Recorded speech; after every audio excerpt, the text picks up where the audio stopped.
অসংখ্য মানুষ গুম হয়েছে, খুন হয়েছে। এই সময় আমরা গুমের তদন্তে একটা কমিশন গঠন করেছি।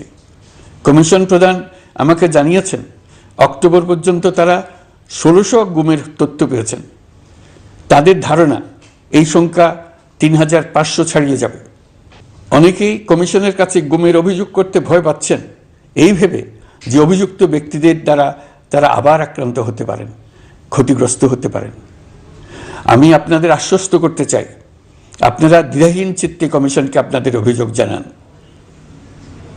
কারো সাধ্য নাই আপনাদের গায়ে আবার হাত দেয়। গুম কমিশনের সদস্যদের কাছে ভুক্তভোগীদের যে বিবরণ আমরা পেয়েছি তা অত্যন্ত মর্মান্তিক। জুলাই আগস্টের বিপ্লবের পর ছাত্রছাত্রীরা শহর বন্দরের দেয়ালে দেয়ালে তাদের মনের কথা লিখেছে। তাদেরও আগে যারা গুমের শিকার হয়েছে প্রতিটি গোপন